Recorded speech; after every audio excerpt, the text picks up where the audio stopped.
su permiso. Maestro, canciller, muy buenos días. Muy buenos días tengan todas y todos ustedes.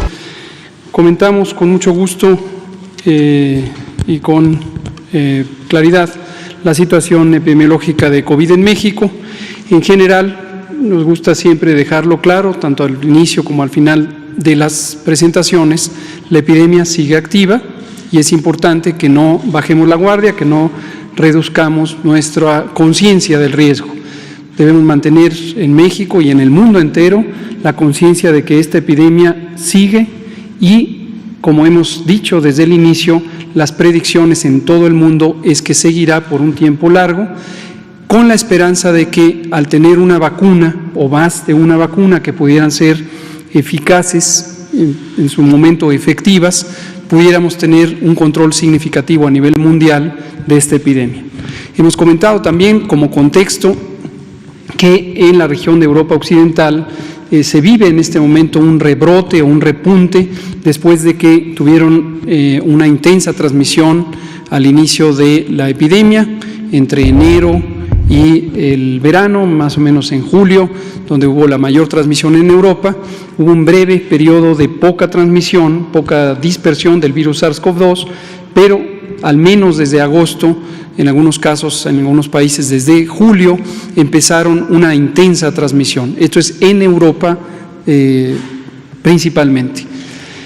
En el continente de América tenemos varios países que tienen transmisión muy activa todavía y que se mantienen activas las epidemias, en algunos casos con curvas epidémicas que reflejan una intensa transmisión. En la región asiática, ayer por la tarde hablamos también y presentamos curvas epidémicas de la región del Mediterráneo oriental y se muestra también cómo hay una intensa transmisión.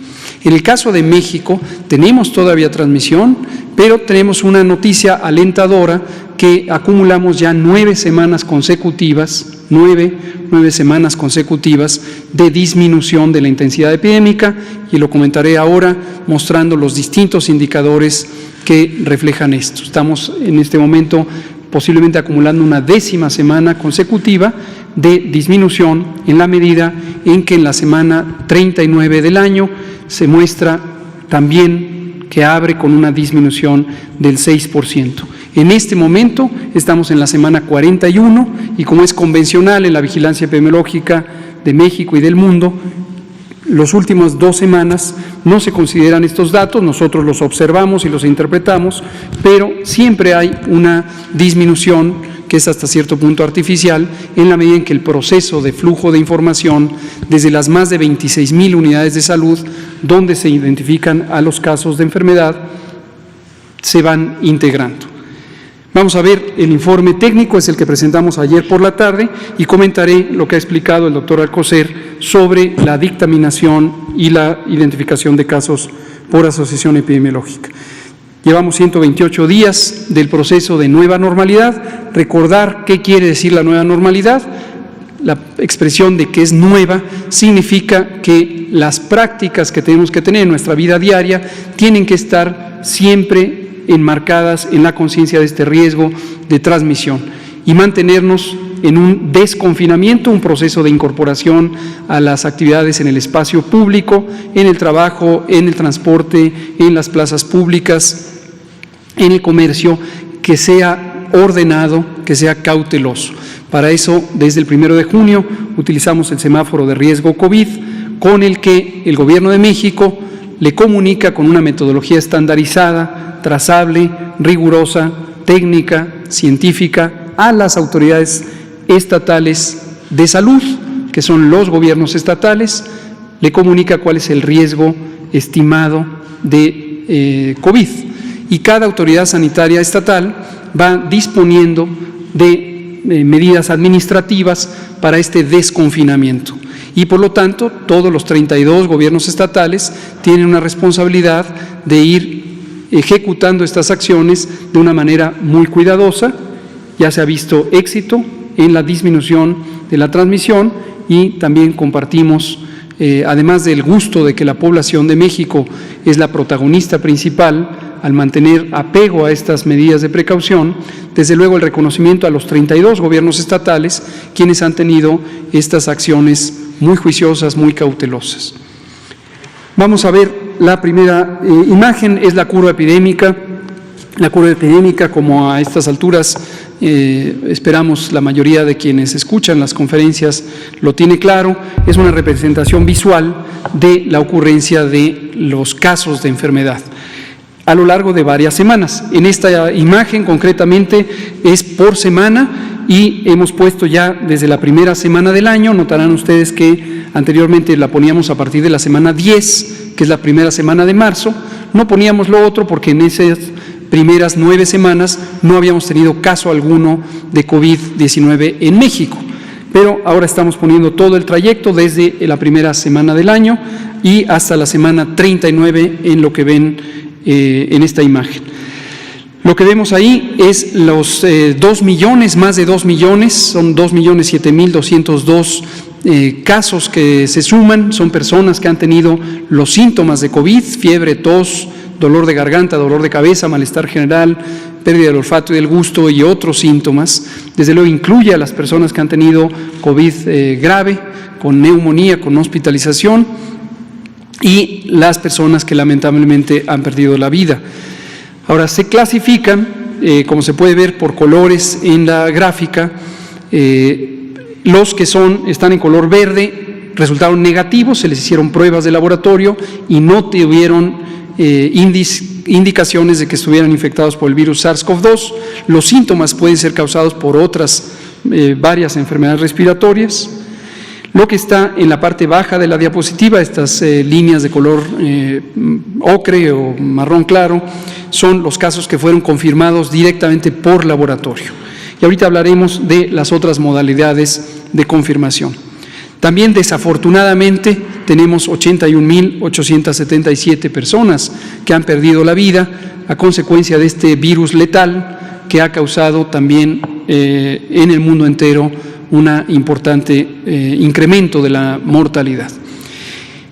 Veamos el primer índice de reducción, desde luego es el número de casos que se registran en cada semana. Pueden ver ustedes en esta gráfica, esta curva epidémica, que es como si fuera una montaña, que llegó a un punto máximo en la semana 29. La semana 29 del año es la última semana de julio y a partir del 1 de agosto empezó a disminuir el número de casos registrados semana por semana. También vemos en una línea naranja el porcentaje de confirmación. Este es uno de los índices muy útiles.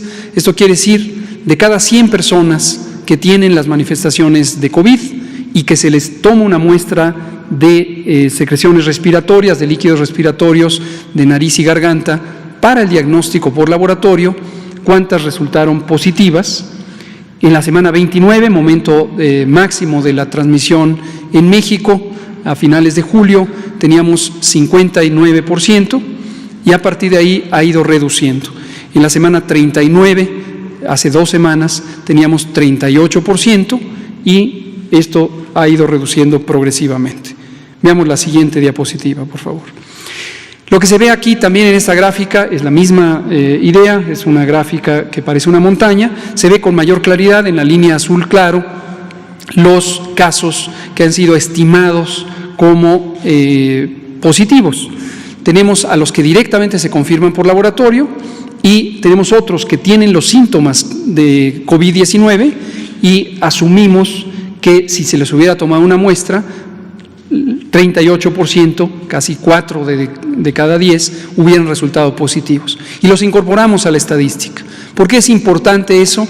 Porque en México hemos buscado una vigilancia epidemiológica amplia que no depende exclusivamente de las pruebas de laboratorio.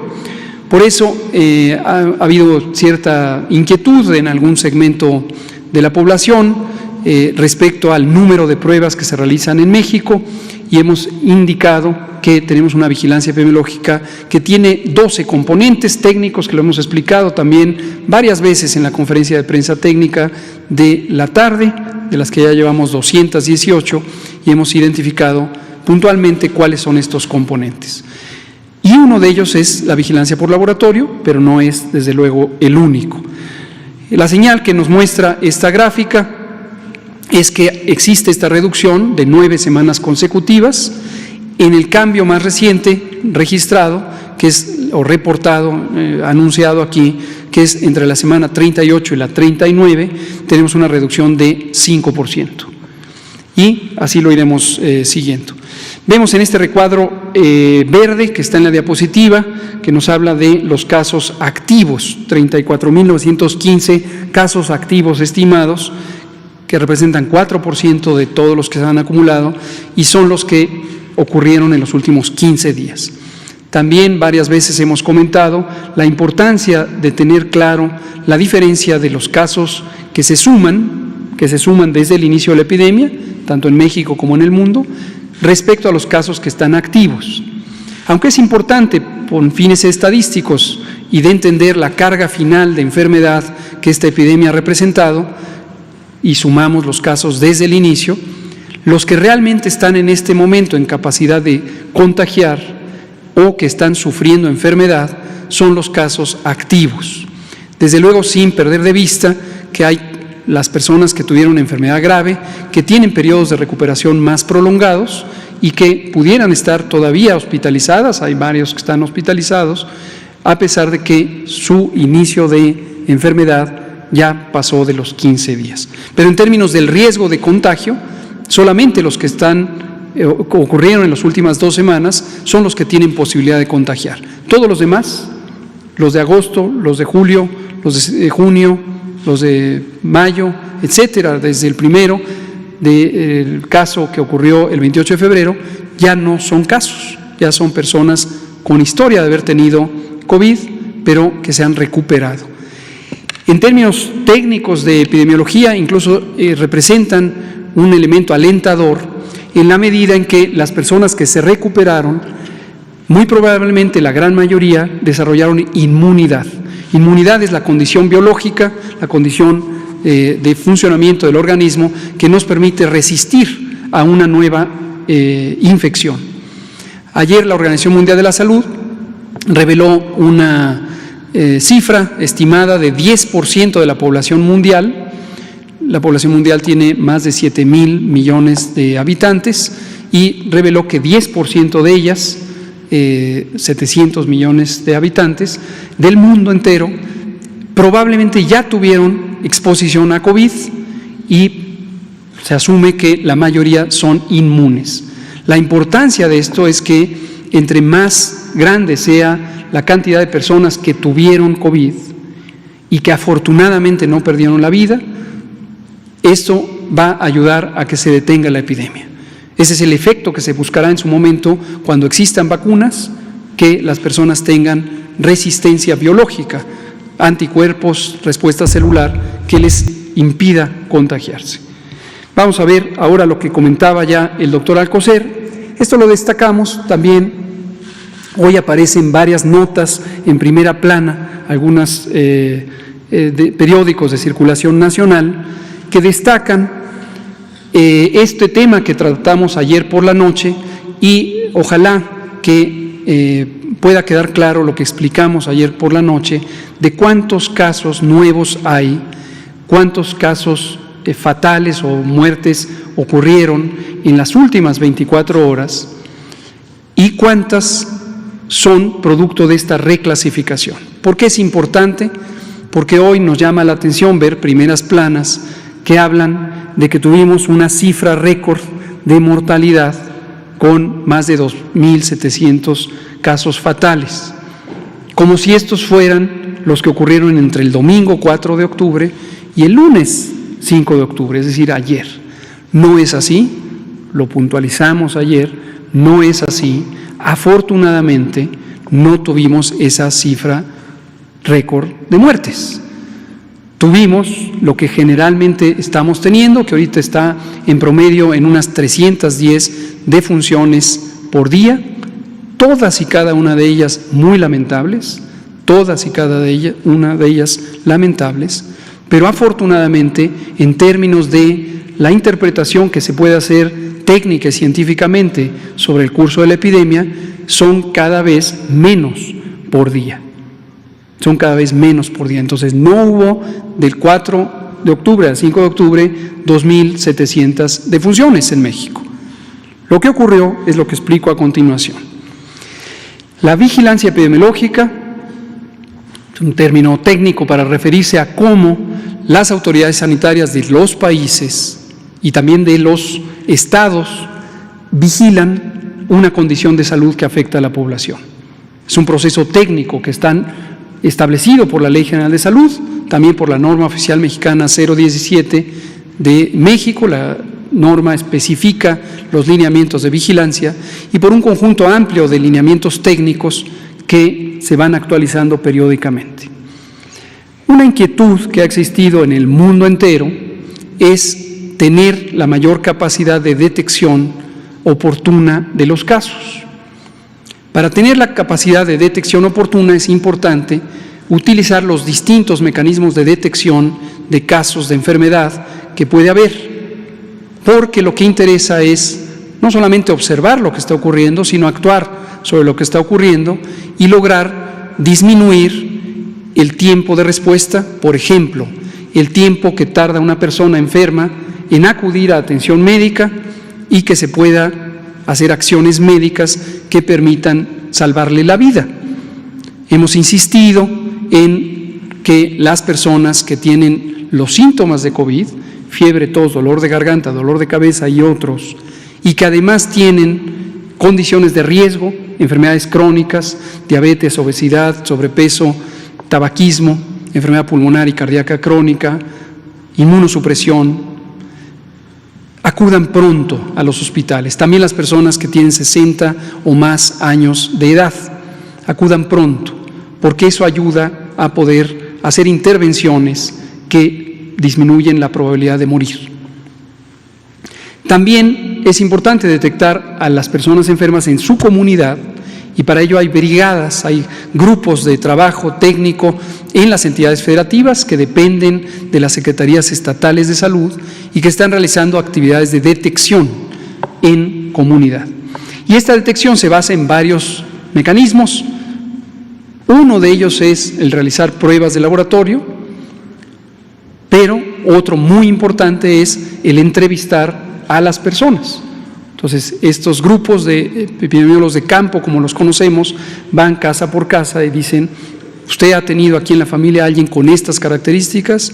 Sí, este es un caso sospechoso de COVID, vamos a analizarlo, vamos a canalizarlo a atención médica y vamos a evitar que haya más contagios en la casa, en la familia, en la comunidad. En ese empeño, la Organización Mundial de la Salud ha recomendado para todo el mundo, desde luego incluido México, que se utilicen los distintos recursos de diagnóstico, de detección. Y hace más de 2 meses y medio, y eso lo comentamos en la conferencia vespertina, ampliamos la clasificación de casos. Los casos, las personas enfermas de COVID, pueden ser detectadas por sus síntomas, y a eso técnicamente le llamamos caso sospechoso. Y es importante porque ya actuamos sobre ello para proteger la salud y la vida de esas personas y de sus entornos, de sus familiares, de sus conocidos con quienes tienen contactos, y técnicamente así se llama contactos. Y se evita la transmisión en la medida en que casos y contactos se mantienen en el aislamiento por 14 días.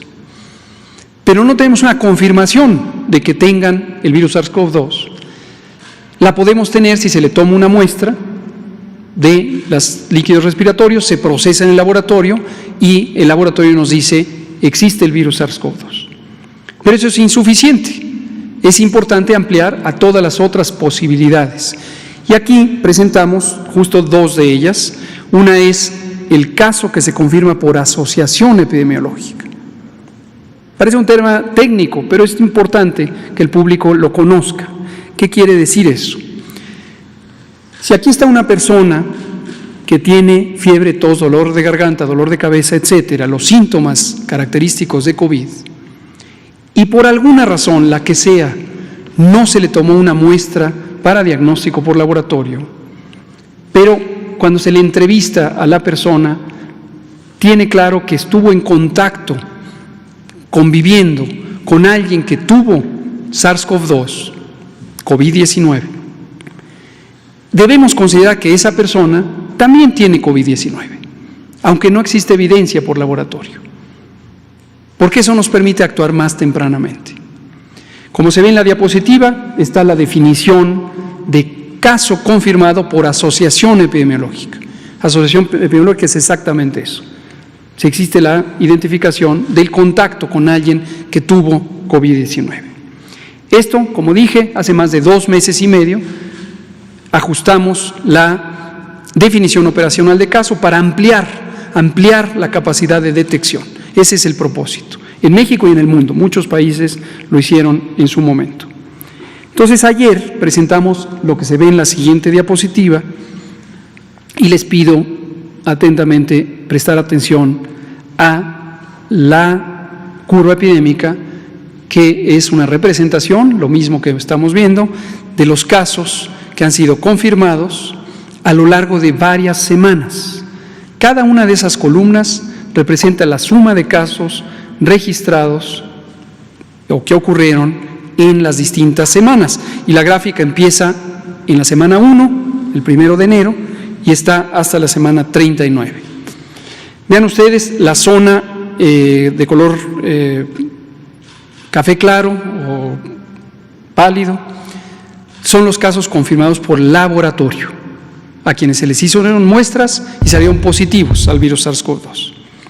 Y arriba de la gráfica ven un pequeño segmento de color verde claro, son los casos que fueron confirmados por asociación epidemiológica. Por asociación epidemiológica. No hay evidencia de laboratorio, pero hay el reconocimiento de que la persona enfermó y en los últimos 14 días antes de tener síntomas estuvo en contacto con alguien que tuvo COVID. Esa es la asociación epidemiológica. Esos casos suman 24.120 y no ocurrieron entre el domingo y el lunes. Ocurrieron a lo largo de varias semanas del año, pero fueron clasificados por un trabajo muy dedicado que hace el personal del Sistema Nacional de Vigilancia Epidemiológica del país.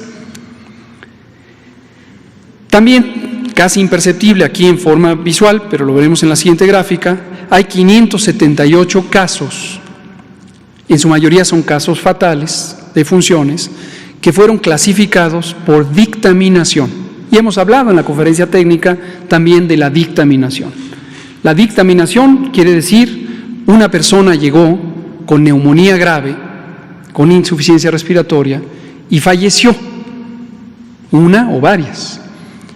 Y no hubo manera de tomarle una muestra para diagnóstico por laboratorio.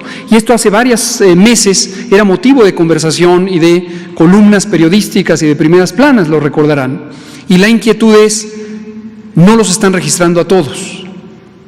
Y lo comentamos, claro que lo estamos registrando.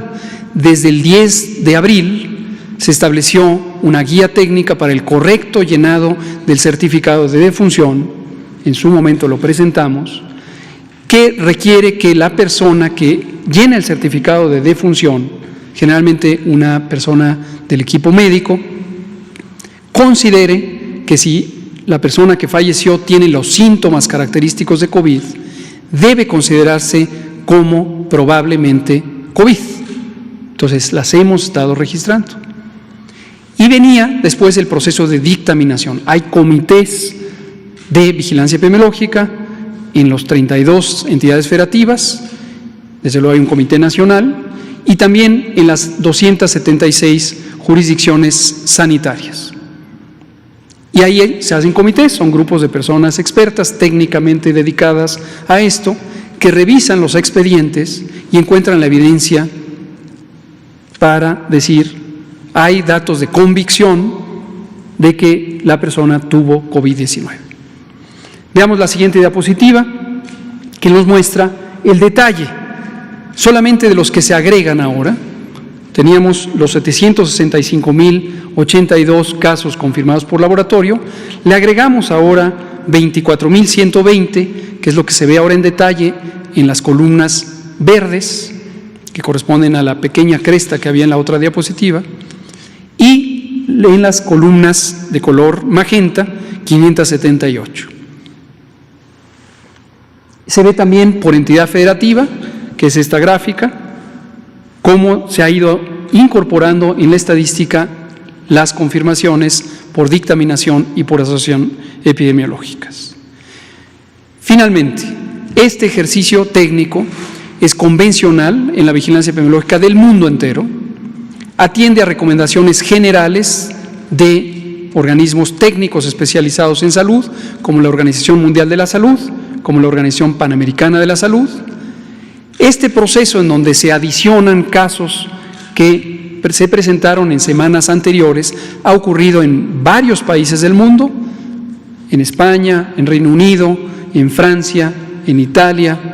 Si ustedes revisan las estadísticas de esos países, que las publica la Organización Mundial de la Salud y varios otros sitios de información, verán que de repente hay unos pequeños saltos, se suman casos, se suman defunciones y se registran en el día en que se presenta públicamente la dictaminación, pero no ocurrieron en un solo día. Entonces, si usted a lo largo de hoy está expuesta a diarios nacionales que dicen que se ajustaron las cifras y que hay un nuevo cifra récord de casos o de defunciones, tenga claro que es una interpretación técnicamente incompleta, quizá errónea, que está haciendo ver algo que no ocurrió, que es un incremento brusco de la mortalidad.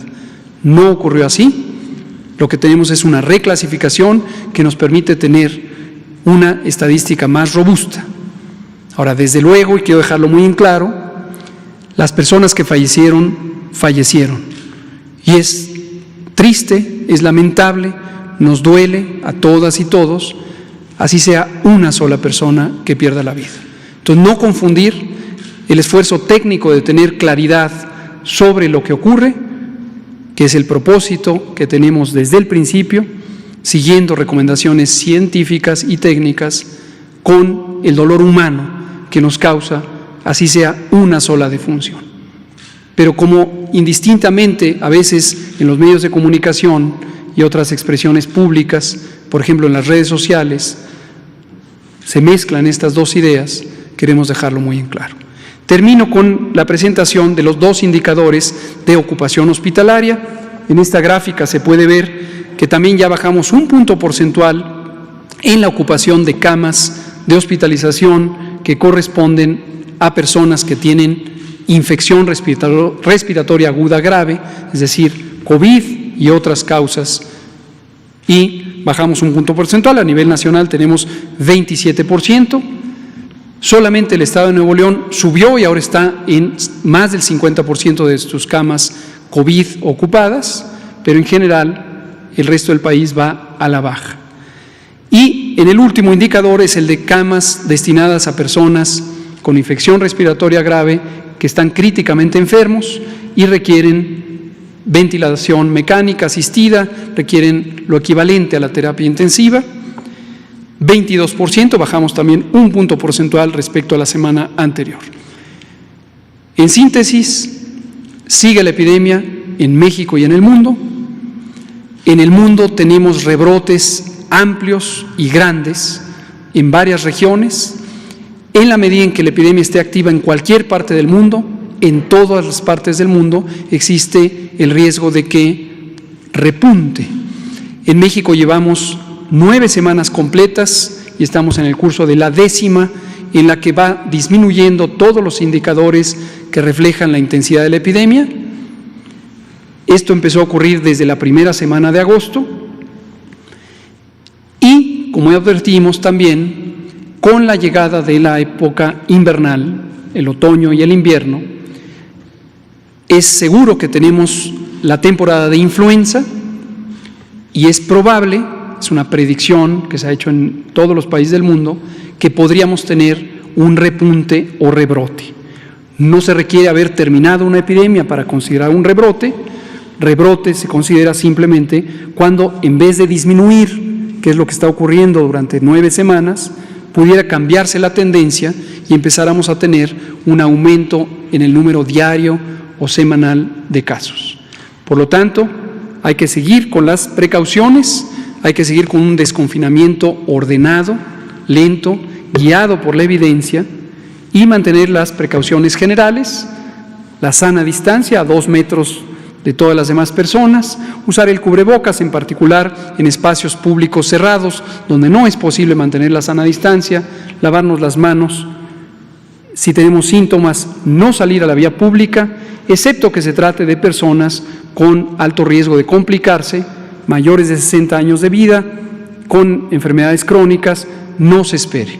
Por favor, vaya al hospital lo más pronto posible. Si usted tiene más de 60 años de edad, alguna enfermedad crónica y presenta los síntomas de COVID, fiebre, tos, dolor de garganta, dolor de cabeza, malestar general. Muchas gracias, presidente.